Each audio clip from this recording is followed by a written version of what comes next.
Crystal Mccrory Jones was more than just a name on a case file.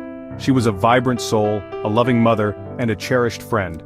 Her life, tragically cut short, left a void in the hearts of many, especially her sister Jana. Crystal's story, however, took a turn from mournful tragedy to a fight for justice when the circumstances surrounding her death came under scrutiny.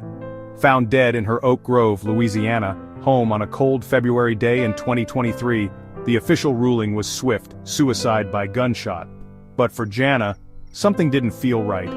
This initial ruling, seemingly open and shut, would become the catalyst for a tireless pursuit of truth, uncovering a trail of inconsistencies and raising profound questions about the investigation itself. The news of Crystal's death sent shockwaves through her close-knit community. Her vibrant personality and infectious laughter had touched the lives of many. Friends and family gathered to mourn, grappling with the sudden and inexplicable loss. Yet amidst the grief, a seed of doubt was planted in Jana's mind. Could her sister, a woman who radiated warmth and vitality, have taken her own life? The very thought seemed inconceivable. Determined to honor Crystal's memory and find out what truly transpired, Jana embarked on a journey that would expose a deeply troubling narrative. Jana couldn't shake off the feeling that something was amiss. The suicide ruling, declared with an almost unsettling haste, didn't sit well with her knowledge of her sister. Crystal was a fighter, a woman who faced challenges head-on. It simply didn't align with her character. Driven by an unwavering instinct and a profound love for her sister, Jana began to dig deeper, questioning the official narrative and seeking answers that seemed to elude the official investigation. Jana's quest for truth led her to the West Carroll Parish Sheriff's Office. She hoped to find clarity, to understand the basis of their swift conclusion. Instead, she was met with what felt like a wall of indifference. The more she pressed for details, the more evasive the responses seemed to become. The sheriff's office, seemingly resolute in their initial ruling, offered little solace or information. Their lack of transparency only solidified Jana's suspicions. Something was wrong, and she wouldn't rest until she found out what it was. The official narrative, already fragile in Jana's eyes, began to crumble further with each unanswered question, each dismissed concern. Fueled by a potent mix of grief and determination, Jana started her own investigation. She meticulously retraced Crystal's final days, spoke with friends and neighbors, and painstakingly pieced together the events leading up to her sister's death. It didn't take long for cracks to appear in the official story.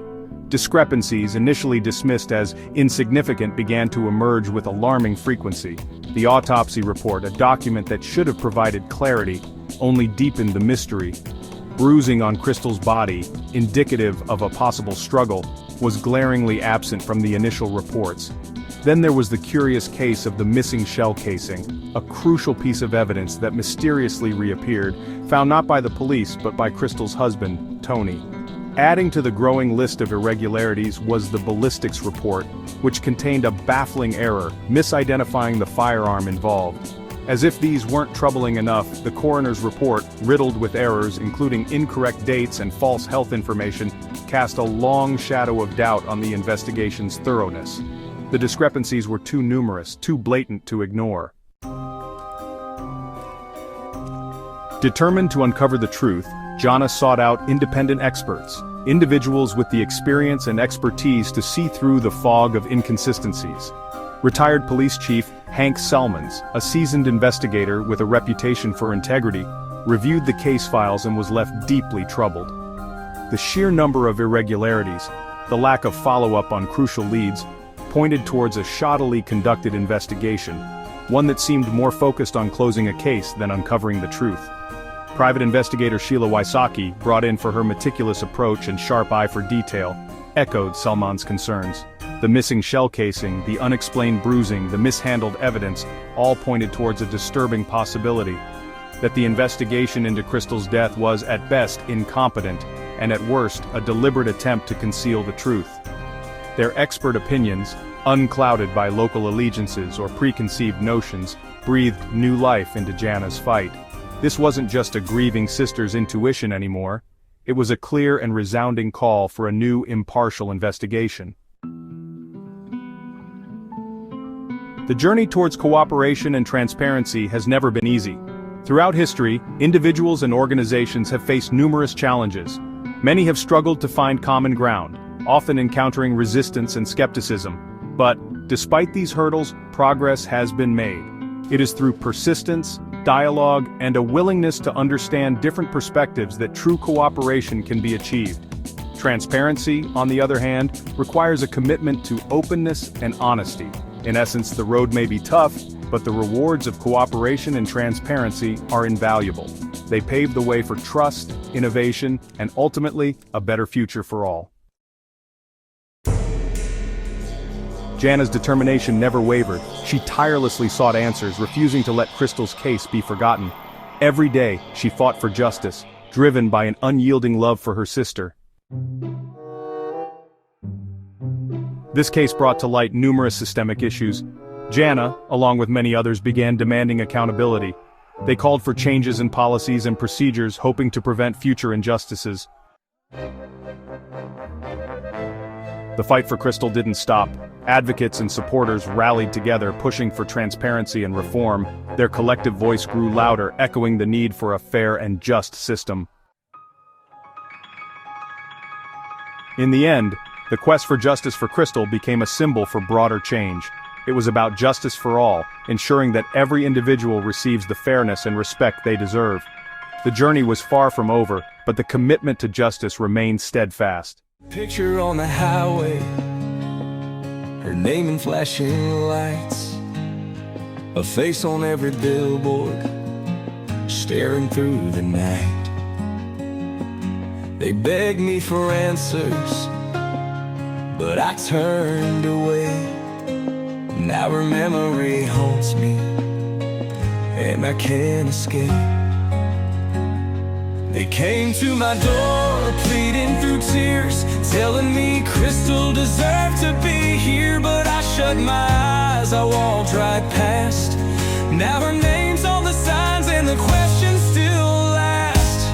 Just say I'm sorry, it's the least I can do. For the truth I ignored, and the pain they lived through. Her face on the billboards, her name in the sky, a reminder that justice just passed her by. Just say I'm sorry for turning away, for Crystal and the family still fighting today. Her sister kept pushing, never let go. She put up the sign so the whole world would know. I see her eyes in the headlights glare, a truth too heavy but it's mine to bear. I buried the questions, ignored the cries, but Crystal's story won't fade with time. Her voice still lingers, her face won't erase, and my silence is written all over this place. Just say I'm sorry, let the healing begin. For the years they lost, for the trust I dimmed. The badge on my chest doesn't erase my mistake, but admitting my guilt is a step I can take. Her name's on the billboards, her story won't fade. I should have fought for her, I should have stayed. No words can fix what I let slip away, but I'll start with this. Crystal, I'm sorry. Just say I'm sorry. May 13th. It's on a Sunday. Excuse me, it's on a Sunday. Oh, one of them Sundays. We need to all get together. I propose everybody come to Vicksburg. Vicksburg, Mississippi. That's right. That's where I live, up in Mississippi. Or Dane's house. Or, I don't know, but we need to figure it out. We can't just wait till last minute.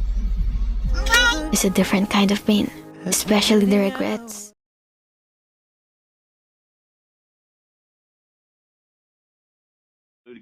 Lewis Carter, West Carroll Parish Corner, returning your phone call. You was questioning about the time on Crystal's report. The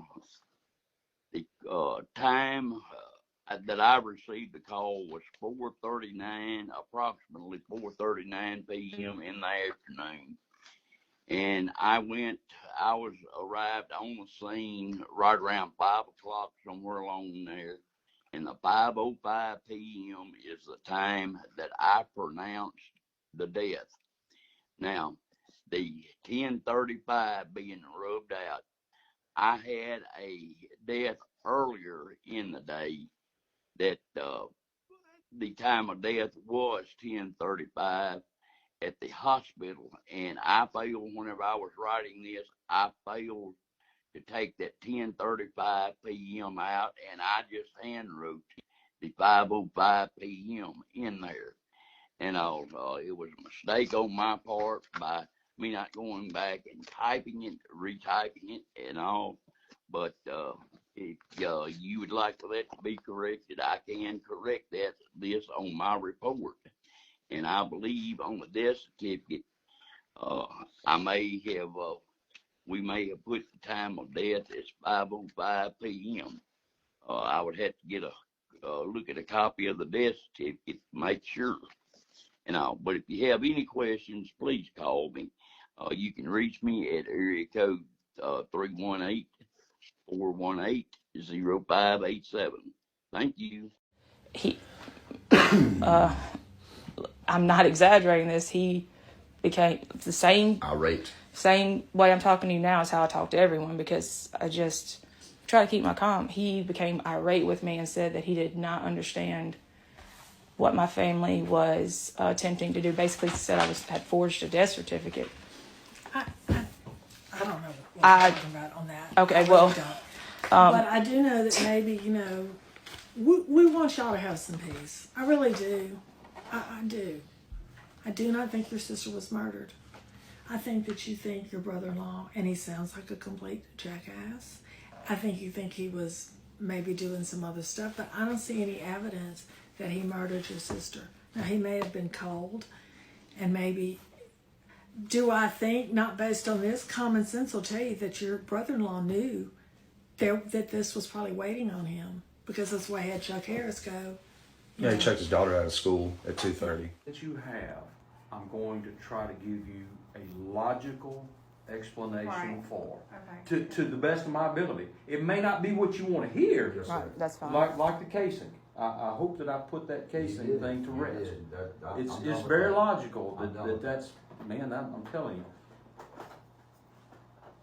And the package. I'm going to share this. I'm going to share this very tidbit of the investigation with you. We're doing things with the firearm right now that you don't have any knowledge of. Thank you, sir.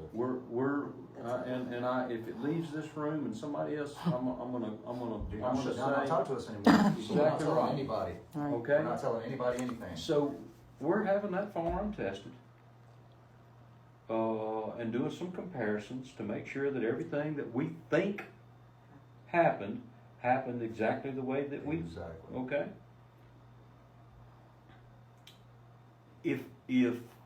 If I thought for a millisecond that me or my chief detective wasn't capable of doing everything that we need to do, I'd turn this case over to whoever, Yes, sir. whether it's Once state again, we're not police or what, discouraging you guys at I all. know that. I'm just saying, if I thought for a second that we weren't capable of looking at this thing at every angle and getting the answer to your questions, I'd be the first one to step up and say, man, I can't do this. So how long have you known Mr. Irby? Did you saying you don't know Mr. Irby that long, or you don't know Tony that long? Tony. Tony. Okay. This is Alan Irby, Chief Deputy with the West Carroll Sheriff's Office. Today's date is February the 9th, 2023. The time is 18:45 hours. The place is West Carroll Parish CID. I'll be taking a statement this afternoon from Tony Jones. Tony's a white male, gives his date of birth is 4/28/78, and resides at a residence located at 1438 Highway 2 in Oak Grove. I'll be taking the statement from Tony in reference to a self-inflicted gunshot wound of his wife, Miss Crystal Mccrory Jones. Her date of birth is 5/17/79. Tony and Crystal were married for 5 years and lived together at 1438 Highway 2 in Oak Grove. Tony, would you state your name and date of birth for the recording, please? Tony Joe Jones, 4/28/1978. Tony, we responded to your residence this afternoon, the Westcaro Sheriff's Office investigators and deputies, in reference to your wife, Miss Crystal, and a self-inflicted gunshot wound. Could you walk me through your and her activities of today, starting from when you left your residence this morning? I left the residence shortly after 8 o'clock. I went to Bastrop to a customer's house, Darren Billings in Bastrop. Worked on stuff for him, and I left there, and it was shortly before 10 o'clock or so. I called Crystal at 10:06, and she answered the phone, and I was like, "What are you doing?" And I stayed on the phone with her for 15 or 20 minutes, I say. And I had another job to do in Forest High School, so I went into town. I put a check in the bank. I turned around, and then I went to eat at Bakery Barn. I left there and went to Forest High School, and I was there till just shy of 3 o'clock. I got my daughter checked her out from school, since I was already there at like 2:45, and I drove and I sent her a message saying, "Hey, I got little girl," and she didn't respond, which she normally does. Then I drove into town, and me and my daughter got something to eat at Sonic, and I tried to call her again, and she didn't answer. So then I contacted the East Carroll Medical Clinic, because she had an appointment at 2:30, and I said, and this was like 3:45 or something, and I asked them, I said, "My wife was supposed to have an appointment. Is she still there?" And I gave them her name, and she's like, "Well, she never checked in." And so then I tried to call a couple more times, and I was real worried at that point. So I called Deputy Harris, who was my neighbor, and he said he was almost home, that he would go check. So he got there, and he said that no one was answering the door. Her vehicle was there. I was like, "Well, please go inside. The door is unlocked." He went inside, was calling her name. I said, "The bedroom's in the very back of the house." And her name's Crystal. And so he's calling Crystal, Crystal, Crystal. And were you still on the phone? I was still on the phone with him. And he opened the door, and he said, "Crystal, Crystal." And then he, at that point, he said, "Tony, I'm sorry to tell you that she is deceased." And so then I rushed home. Where were you at I was that at time? the bowling alley, or by our karate school. Okay. I was at the karate school, and because we had class tonight, and so I was there waiting for her to get there, and she wasn't there by 4 o'clock. Then that's when I really started panicking, because she had been dealing with some depression, and like I said, that's what she was going to the doctor for. That was her appointment to go for the depression. She was on Abilify, and Amy Hale took her off of it, which is her doctor, and so now.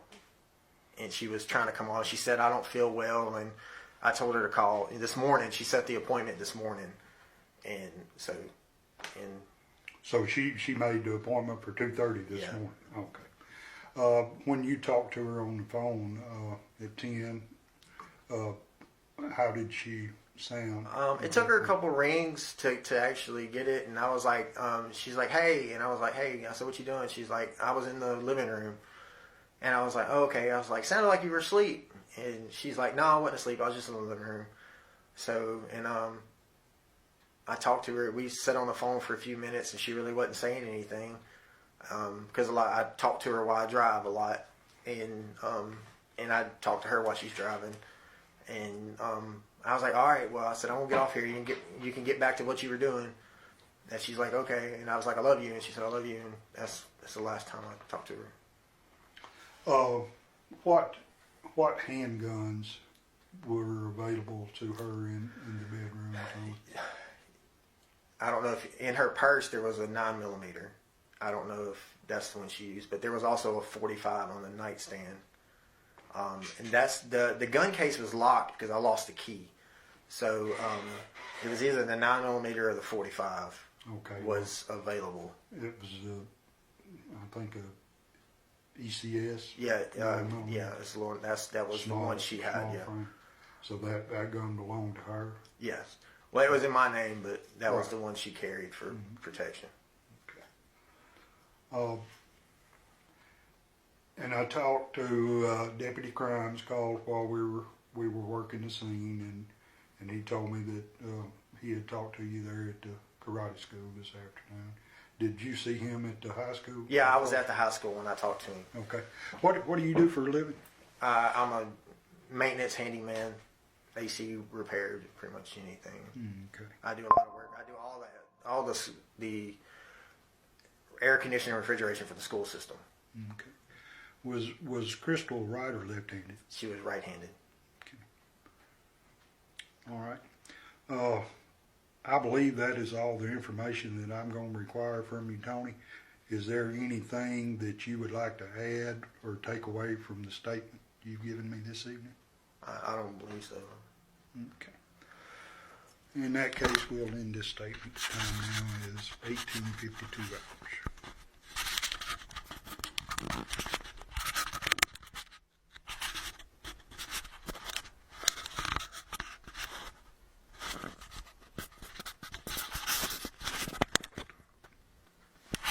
She battled depression all her life. That's pretty much the only thing the mama gave to her was depression. Thanks, To man. the extent that I could. Do you have any questions, Jan? My only concern is, one, changing it from a suicide to a homicide. That's going to be hard to prove. My only concern is, where was he when that happened? And that, were you on the phone with her when it happened? Or did you stop by the house when that happened? Could you have called for help? Well, obviously, her death was immediate, But were you on the phone with her, and did you hear a gunshot? And were you on an argument, like on the phone with, got into an argument over whatever, and you heard that gunshot? Because the reports I gave Sheriff Matthews that he's had since February 23rd is Tony Jones drove straight from Bastrop to the Sheriff's Department that day. And if he was on the phone with her, that's not a crime. It is, but why, and he heard a shot, why would he say he's been trying all day to get in touch with her? That's my only concern. And, that's a civil case. My only other concern is, can we please spell her name right? Yeah, how do you spell her name? I mean, you would have to, does it have the H? It does not have an H, and that's probably bothered me more than anything is, so, I just, it's all civil against Tony right now, and, they had issues, my sister had issues, Tony had issues, but, he drove past that house, and I asked Sheriff Matthews for phone records. You wanted, to narrow down that time of death, because of course, a coroner does the time of death, right? Unless you actually have a video of it, or we have some audio surveillance from a store camera or anything, we don't. Well, they had a Ring camera at their house, which I asked I'm working on legally obtaining that footage right from now. the Ring. But the coroner determines time of death. My sister's phone records would say, who did she talk to last? When did her phone stop being active? That's going to narrow it down, because she stayed on the phone 24/7.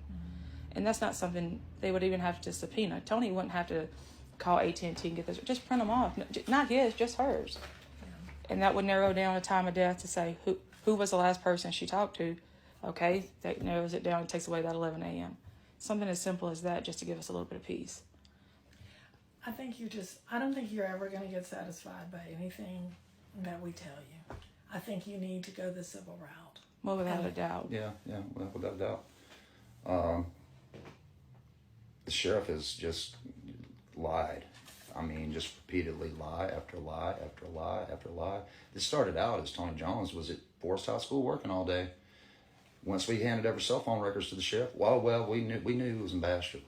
You know, they want to backtrack and reverse engineer. I'm surprised that they didn't even change it in that report. We'll file a FOIA for that report as well. But he's done nothing but lie to us, and I don't understand why. Well, I work as an engineering consultant. My job is fact finding, data collection. She's working on her doctorate. The sheriff talks to us like we're backwoods hicks. He thinks we're stupid. We're not stupid people, Ms. Ducier. I don't think that you're stupid, but I do think two things. One, you want to look at this as though it's an engineering problem. It's not. Because crimes are not like that. They're very complicated in a different way than an engineering problem would be. And two, I think at this point, you're not going to believe anything that he says. I think that there's just been a breakdown. But my job is to look at it From an objective. From an objective thing, which I have done. And when I look at this autopsy, it's very obvious to me that it is a self-inflicted wound. And Okay. I haven't seen as many dead bodies as maybe your sister or your wife or whoever, but I look at a lot of autopsies. I talk to a lot of police officers who've worked a lot of cases over 34 years. Dr. Peretti does the autopsies for probably 50% of every homicide in the state of Louisiana and in Arkansas. Right. And I trust what he says, that this was Are you aware that he's operating under multiple sanctions from the Arkansas Medical Board of I know that Examiners? all pathologists, because of what they do, are constantly being investigated for what He's they been, do. he is under sanctions for numerous ethical violations. Well, what I was going to say. We'll leave that alone right now. Yeah. That's not your problem. February 9th, 2023, Crystal Jones made a doctor's appointment, but she never made it. Some say the investigation into her death is riddled with mistakes. Now, almost 2 years later, the family says they are haunted by questions that may never be answered.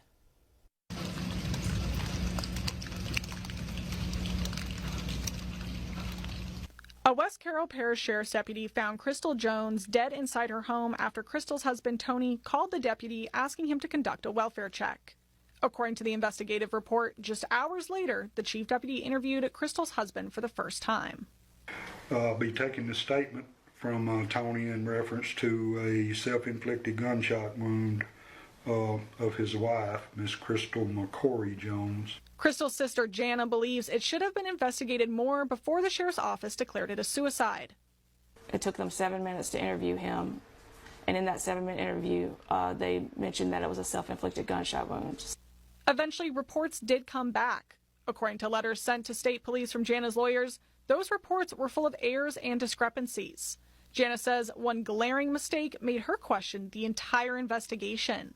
The investigative report states law enforcement never found the shell casing. The husband did a week later. But Sheriff Matthews says the casing is pictured in the crime scene photos. That's when I said something is wrong, because he said that that casing was plain as day in a crime scene photo that 5 sets of eyes had missed, and it wasn't there. It's in no crime scene photos. As the investigation continued, Jana says the amount of errors kept piling up. According to the case file, the ballistics report misidentified the gun. You can see on the ballistics report, it identifies the gun as a Ruger EC9, but if you check the serial number, it's actually an LC9. The coroner's report had multiple mistakes, including Crystal's name being misspelled, incorrect birth and death dates, the time of death was scratched out and changed, and health conditions were listed that Jana says Crystal did not have. It also listed that she had pneumonia and seizures. My sister never had any of those medical problems. I talked to a retired police chief with over 20 years of experience in police work. He says when simple details are incorrect, it raises questions. I don't want to criticize another law enforcement agency or somebody that's in that business, but the truth is the truth. And if you don't do a thorough job and get all the details right that are obvious, that would cause me to ask a lot of questions. According to the case file, there was no canvassing of the area, no interview with neighbors, and there were less than 40 photos taken of the scene. In some photos, the family dog could be seen on the bed with the body. They would handle things totally different if it was their loved one. I think that they just messed up from the very beginning. Feeling like the West Carroll Sheriff's Department failed in their investigation, Jana reached out to one of the leading cold case private investigators in the country. I believe the steps that were taken in Jana's sister's case has caused concern in the community, as it should. And that takes away the credibility of the sheriff. We reached out to the West Carroll Sheriff's Department with requests for their policies and procedures to investigate homicides, suicides, gunshot deaths, as well as securing and photographing crime scenes. In an emailed response to KNOE, Sheriff Matthews said, quote, "We did not deny your request. We simply did not have that information to provide to you." You got to have policies and procedures and protocols for how you go about doing things. There are certain steps that are just certain steps. I don't care if it's in Louisiana or Michigan or wherever it is. There are certain steps that you go through to develop a profile. After being turned away by state police and the state attorney general's office, Jana and Sheila went to Washington, D.C. to ask lawmakers for help. I believe that the city should probably start looking at Jana's case because, in my opinion, people have stepped out of the rules.